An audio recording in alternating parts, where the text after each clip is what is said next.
mahasiswa kami dulu atau tidak dan lulus atau tidak. Itu sudah kami jelaskan, dan Joko Widodo itu lulus pada November ya, 5 November 1985.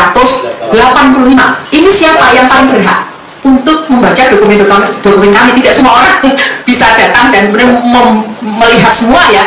Nah, nanti silakan persilahkan apabila nanti kemudian ada proses pengadilan atau apapun, UGM siap, misalnya sebagai saksi ya, kami siap. Tidak semua orang bisa datang dan melihat semua ya. Tidak semua orang bisa datang dan melihat semua ya. Access to public, semua orang harusnya bisa mengakses yang namanya skripsi. Tetapi kalau kemudian khawatir ada apa-apa dengan skripsi tersebut yang kemudian akan dianggap mengungkap rahasia besar, memang ya tentu kita akan bertanya, kok UGM begitu caranya.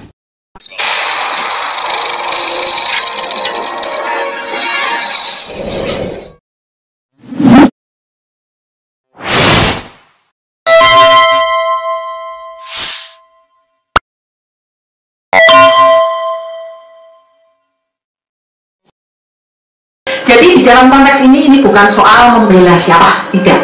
Tapi bahwa kami dalam posisi ini adalah menjelaskan sebagai sebuah lembaga yang memiliki dokumen ini, mahasiswa kami dulu atau tidak dan lulus atau tidak.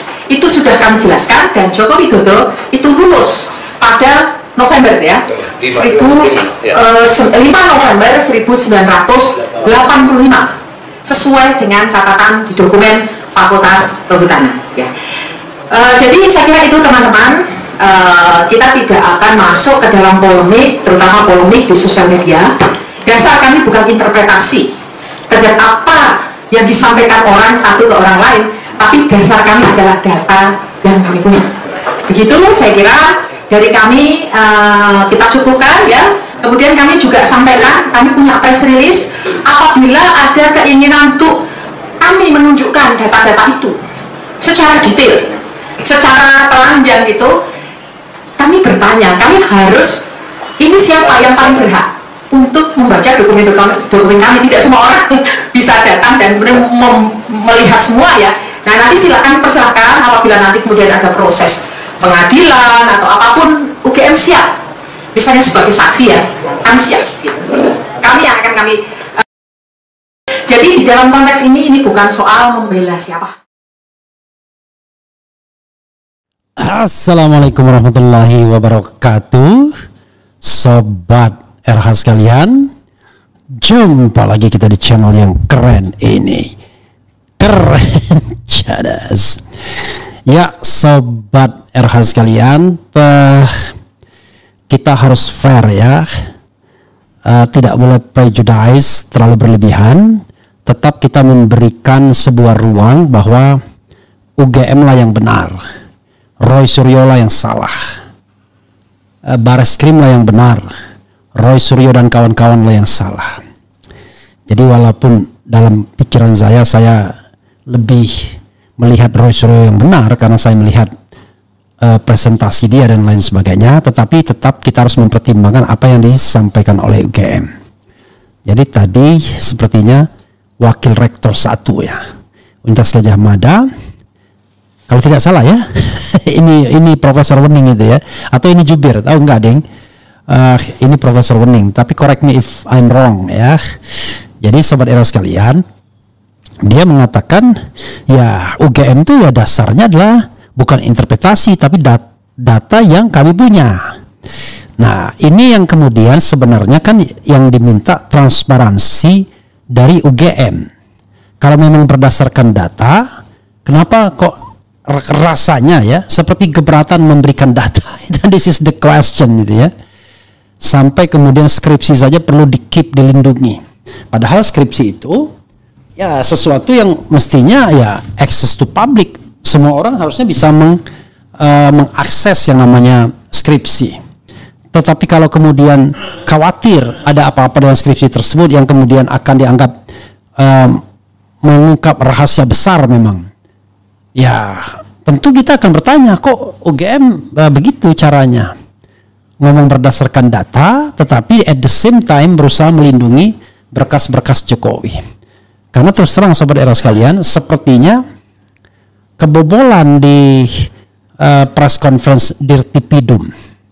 Kan di press conference Dirtipidum itu terlihat tuh, pernah di-spill oleh Rizwan Sianipar, ternyata yang dilingkari adalah sarjana muda. Nanti ambil ya datanya ya. Kemudian SKS-nya 122 cuma. Begitu disuruh nambah untuk kelengkapan sarjana, kok jadi 88, jadi 210, too much. KKN dibilang tahun 83, tapi kemudian dikoreksi tahun 85. Pembimbing skripsi Kasmujo awalnya, kemudian menjadi Profesor Dr. Ahmad Sumitro, yang di dalam ucapan terima kasih prakata masih belum bergelar profesor misalnya. Tanda tangan Ahmad Sumitro di skripsi agak berbeda dengan yang dikeluarkan oleh putri beliau namanya Aida Granbury yang sekarang bermukim di Australia. Jadi saudara sekalian, sekali lagi ya, please, ini bukan soal percaya atau tidak percaya.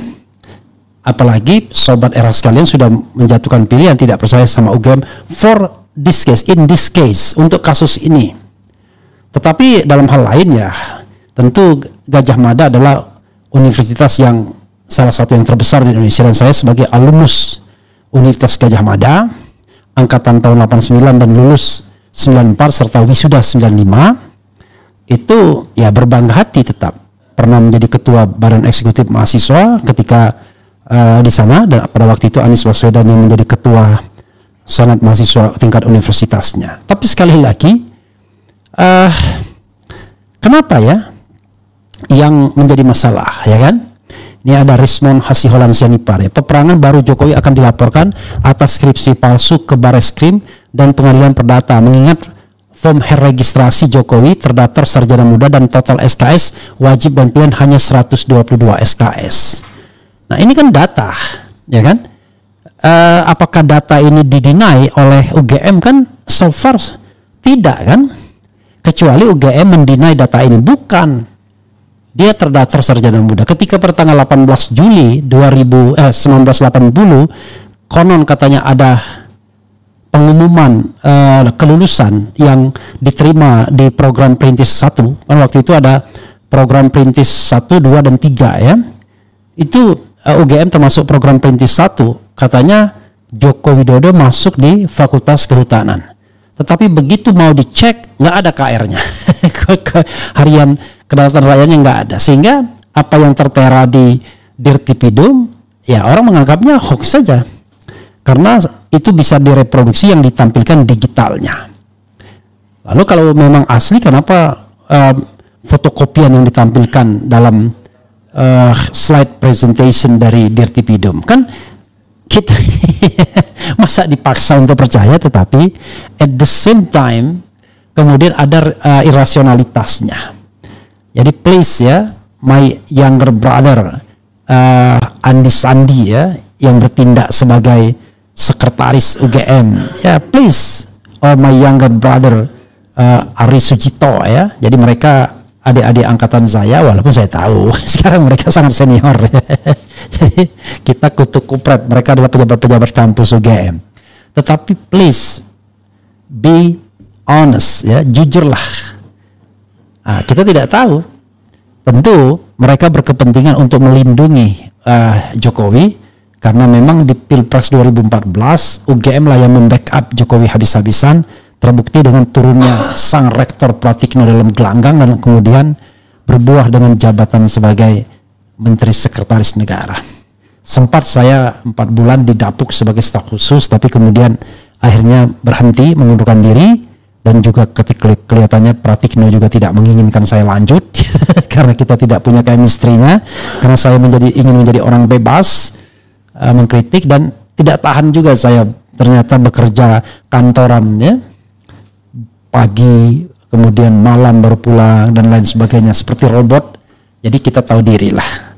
Saya mengundurkan diri hanya 4 bulan saja, apalagi dalam perjalanan ketika mengundurkan diri itu saya kemudian diangkat sebagai komisaris utama di sebuah BUMN dan tidak ada rangkap jabatan, no rangkap jabatan ya. Itu one thing for sure. Makanya kalau saya ngomong tentang rangkap jabatan, saya kira saya masih legitimate lah untuk ngomong seperti itu, karena saya tidak rangkap jabatan, tidak greedy lah, ya, hanya memilih satu jabatan saja, dan itu dilakoni selama 5 tahun di 2 tempat. Jadi saudara sekalian, sekali lagi memang saya ingin percaya dengan UGM. Masa sih UGM berbohong? Itu kan my common sense dan common people juga ya akan bilang begitu. Masa sih UGM berbohong? Rasanya nggak mungkin lah.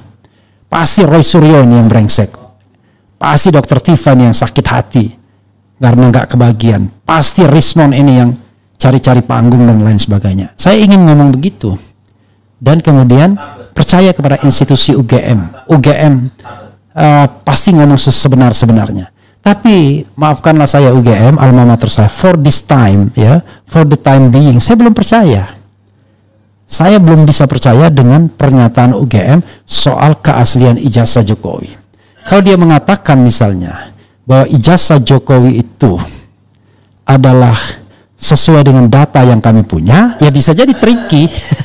Data yang mereka punya adalah sarjana muda, ya sudah sarjana muda. Kan begitu teorinya. Dan kalau misalnya untuk sarjana muda ada datanya, ya kita tidak bisa mengelak. Tapi yang kan kita persoalkan adalah yang diakui Jokowi dia adalah lulusan S1 insinyur. Bahkan ketika Kurnia Tri Royani, Damai Hari Lubis dan Rizal Fadila menghadap Jokowi, ada terbesit omongan begini, cuma ijazah S1 aja ributnya minta ampun, kurang lebih begitulah. Padahal kan sekarang ini kan orang memalsukan S2, S3 kan nggak ketulungan. Bukan itu bro, bukan S1, S2, S3, tetapi soal kejujuran, soal good governance dan clean government. Jadi kalau bukan soal cuma S1, kok cuma ijazah S1 UGM tuh worth it bro. Rata-rata pejabat, pengusaha, orang sukses itu minimal berbekal S1, jarang sekali yang cuma tamat SMA. Kecuali yang dulu ya, konglomerat zaman dulu ya tamatnya cuma tamat SD, kadang-kadang nggak sekolah, tetapi kemudian bisa menjadi orang besar seperti Lim Sio Leong.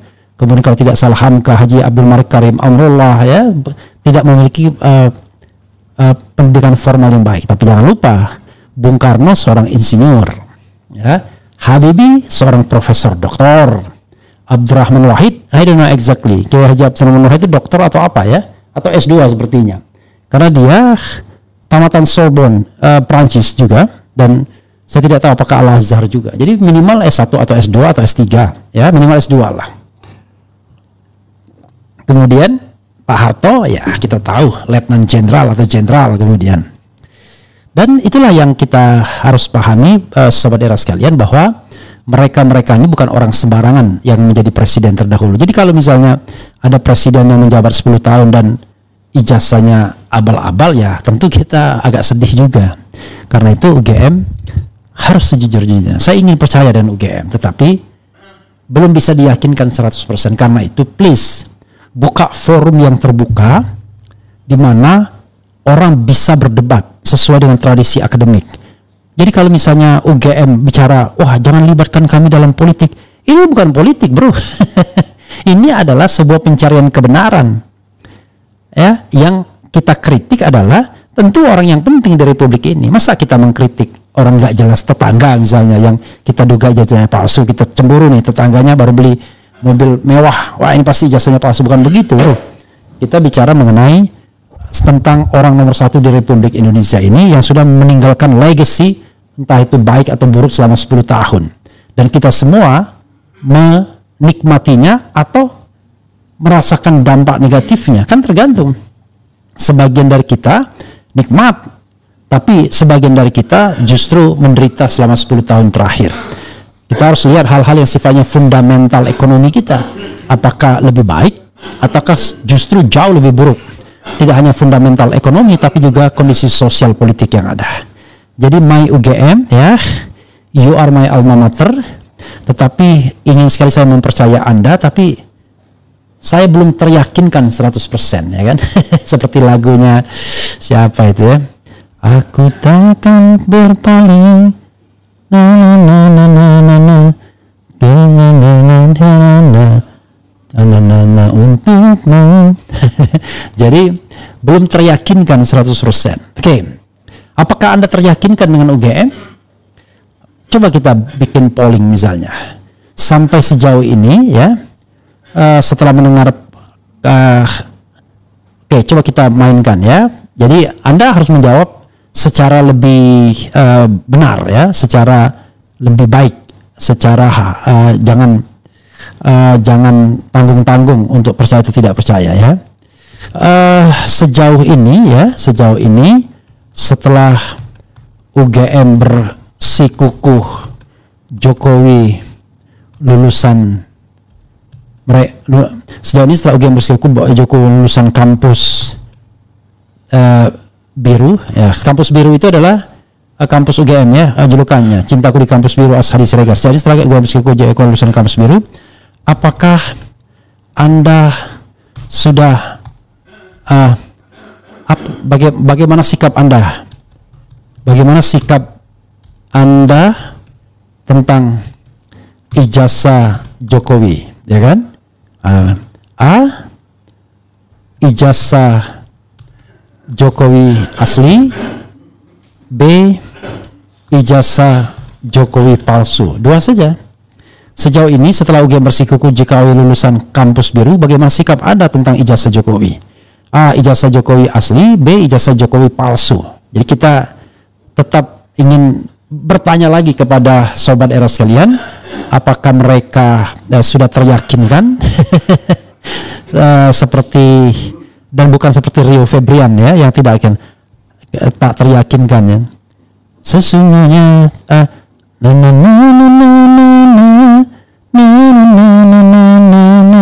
sesungguhnya cintamu hanya untuk diriku, aku ya, tidak lagi ya gitu ya. Oke, coba kita bacakan ya. Kalamululu alhamdulillahirabbil alamin. Ijazah goib. Sekarang bohong lagi, bilang rakyat biasa tapi bisa ngatur polisi untuk periksa di Solo. Ini masalah kejujuran, bukan masalah kebencian, politik atau sara. Jangan dikait-kaitkan. Manusia beradab wajib menegakkan nilai kejujuran. Ya itulah. Apa motif Jokowi untuk palsukan ijazahnya? This is the question. Jadi saya diceritakan Roy Suryo, teman dia mengingatkan, Mbok ya jangan begitu toh Mas, kurang lebih ya, saya nggak usah lah pakai ijazah itu S1 ya, tapi kan nggak keren. Nah itu gitu ya, artinya it could be possible dia tidak S1 sesungguhnya, tapi kalau melamar wali kota cuman berbekal D3 kan nggak keren banget begitu. Bahkan sekarang ini wah, menjadi ketua umum Golkar jadi ditambahin gelarnya kan doktor, walaupun kemudian kontroversial akhirnya. Kemudian kenapa tidak UGM yang dilaporkan? Kan yang mengeluarkan dan menyatakan asli UGM. Mohon jawabannya Bang. Sobat Era sekalian, it is a choice, pilihan. Jadi bisa UGM yang dilaporkan, bisa Jokowi. Tapi kalau kita bicara mengenai yang namanya pertanggungjawaban pidana itu sifatnya pribadi, perseorangan. Kalau kita misalnya mendakwa UGM, misalnya dilaporkan melakukan tindak pidana, maka kita nanti akan tanya, UGM-nya siapa? Ya kan? Rektor kah? Mungkin saja rektor nggak tahu menahu, jadi dia bukan orang yang sesungguhnya, kecuali kita tahu ada oknum UGM yang memalsukan. Dekan kehutanan. Jadi mereka bisa jadi orang-orang yang apa istilahnya, orang-orang yang turut melakukan tindak pidana. Nah, tindak pidana sesungguhnya yang kausa primanya dilakukan oleh seseorang. Misal ini saya bicara tentang skenario ya, bicara tentang sebuah skenario pidana. Begini bro, biar kita pemahaman. Tindak pidana ini terjadi apa? Misalnya ya, kan harusnya memang yang melakukan tindak pidananya Jokowi. Ini saya kasih contoh lah ya, ini contoh ini. J lah, yang melakukan tindak pidananya J. Karena J pengen melamar untuk jabatan publik. Gitu ya. Kalau misalnya benar. Lalu UGM itu membenarkan mensertifikasi karena ada hal yang terkait dengan relasi kekuasaan. Jadi dia turut bukan dia penyebab utamanya, paham ya? Jadi dia bukan orang yang menjadi intellectual dadernya, ya istilahnya ya. Jadi otaknya bukan, dia hanya pak turut aja, cuman bu turut aja, hanya ikut-ikutan. Karena itu mereka bisa dipidanakan sebagai turut melakukan tindak pidana, bukan sebagai orang yang melakukan tindak pidana yang utama sebagai otaknya atau dalangnya, bukan. Tetapi kan itu kita bicara kalau perspektifnya pidana. Sekarang ini kita tidak bicara perspektif pidana, saya nggak suka. Saya bicara tentang perspektif pembuktian, apakah ijazah ini palsu atau tidak, asli atau tidak. Dan tidak UGM belum berhasil meyakinkan alumninya yang bernama Refli Harun untuk percaya ucapan UGM. Itu masalahnya. Kalau Bareskrim sudahlah, nggak usah dihitung for the time being ya, karena kita tidak bisa melihat ada independensi di sana. Dalam proses hukum yang kita tahu telanjang sekali. Kita sodorkan peraturan Kapolri nomor 10 tahun 2009, udah jelas itu menyimpang semua. Kita sodorkan undang-undang perlindungan saksi dan korban pasal 10, udah menyimpang semua. Kita sodorkan Perma nomor 1 1956, menyimpang semua. Jadi kita sodorkan putusan-putusan Mahkamah Konstitusi, menyimpang semua. Jadi kita nggak bisa rely on for the time being law enforcer. Karena itu saya tidak mau melihat ini dalam perspektif pidana. Saya hanya mau melihat perspektif administrasi negara saja. Apakah ijazah ini asli atau tidak? Kan itu saja sesungguhnya. Tetapi sayangnya memang Pengadilan Negeri Solo tidak mau mengambil risiko dalam tanda kutip untuk take over agar ada titik terang terhadap kasus ini. Itu masalahnya, bro. Paham ya? Masalahnya di sana.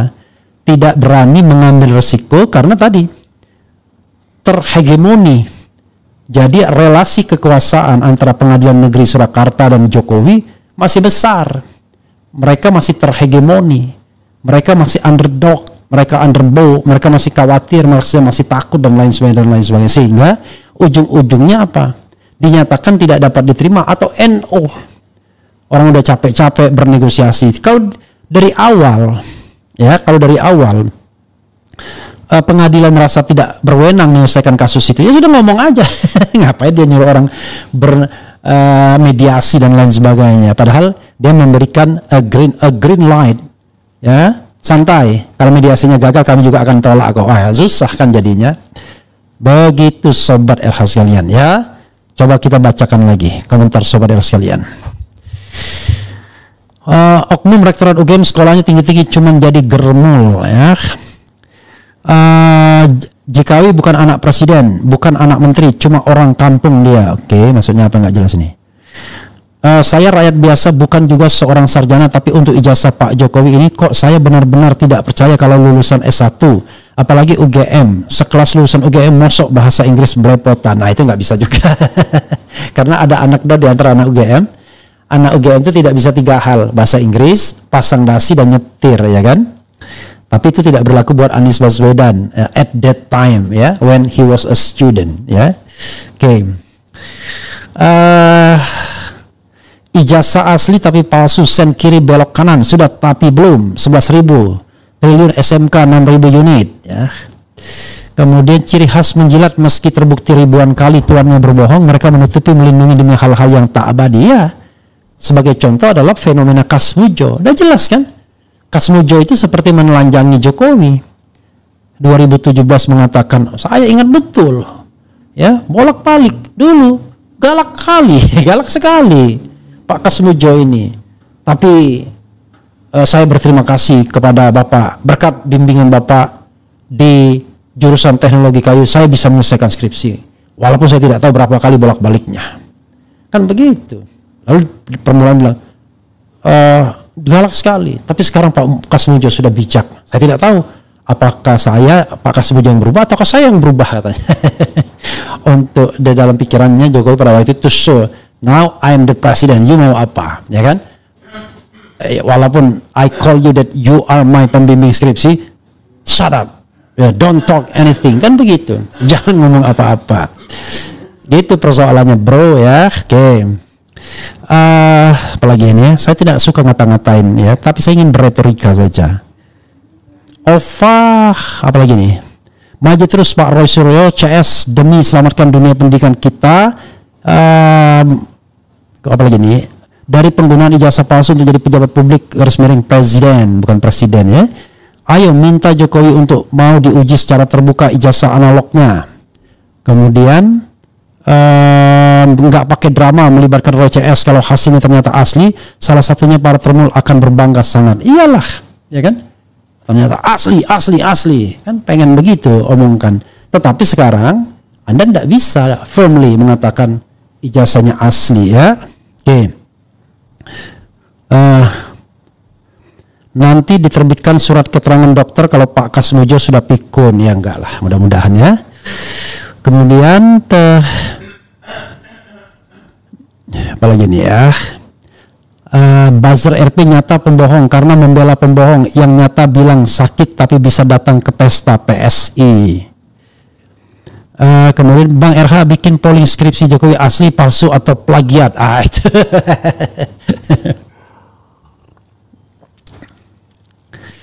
Kita ijazah saja kan, fokus kita di ijazah. Tapi memang untuk mencapai kebenaran ijazah itu bisa dilihat berbagai jalan. Salah satunya apakah skripsinya itu selesai dan diujikan atau tidak. Apalagi nih? Perlu diingat fakta sampai saat ini Prabowo masih melindungi Jokowi. Apakah tersandra kecurangan hasil pemilu 2024? Otak-atik Sirekap. Jangan berharap banyak dari oknum kepolisian yang sudah jadi parcok. Semangat Bang Refli. Kalaupun benar dari kemarin juga udah Jokowi tunjukkan. Saya curiga kemarin dibikin sesuai pesanan. Ya jadi begini saudara sekalian. Kita nggak bisa ya kemudian melarang imajinasi publik. Saya tahu imajinasi publik mengatakan bahwa ijazah Jokowi yang diserahkan kemarin itu sudah dibuat berdasarkan pesanan. Yaitu apa yang disampaikan oleh Roy Suryo sebagai pengaman yang 5 itu. Ada watermarknya dan lain sebagainya. Tetapi itu pun tetap bisa diuji secara forensik oleh penguji yang independen. Jangan serahkan dong kepada pihak kepolisian yang sudah terbukti tidak independen. Sorry to say ya Pak Polisi, Pak Pol, ya Anda dalam hal ini nggak bisa dipercaya kalau urusannya adalah ijazah Jokowi. Sehingga yang terjadi adalah Anda seperti ingin buying time berlama-lama sehingga kasus ini gone with the wind, akan berlalu bersama angin. Jadi tidak pernah ingin diselesaikan setuntas-tuntasnya. Mudah-mudahan saya salah. Karena sebagai anak bangsa, saya ingin negeri ini didasarkan kepada kejujuran, keadilan, nilai-nilai moralitas dan lain sebagainya. Soal jabatan, ambillah. Kalian berkuasa silahkan. Toh, kalau kalian berkuasa dan zalim, maka balasannya tetap akan ada di akhirat. Kalau kalian berkuasa dan kemudian menggunakan kekuasaan sebaik-baiknya, kami juga senang kok. Siapa bilang kami sedih? Senang. Kalau Prabowo berhasil, senang. Tapi yang tentu yang kita tidak bisa diam adalah tidak mau dikritik dan mengatakan seolah-olah sudah berhasil. Kan belum ada yang berhasil. Contoh membebaskan negeri ini dari korupsi, kan belum berhasil. Pak Prabowo sendiri baru berpikir 2030 ke depan, saya sudah lihat angka-angkanya, Indonesia akan baik. Itu kan baru prediksi, belum, not this now. Karena itu kita sama-sama jaga. Ada yang menjaganya dari dalam, bekerja sebaik-baiknya, ada yang menjaga dari luar, agar yang bekerja di dalam itu bekerja sebaik-baiknya dan tidak korup. Sehingga nanti kita akan menjadi negara yang baldatun thayyibatun wa rabbun ghafur. Begitu saja saudara sekalian. Wassalamualaikum warahmatullahi wabarakatuh. Keren, cadas, cia.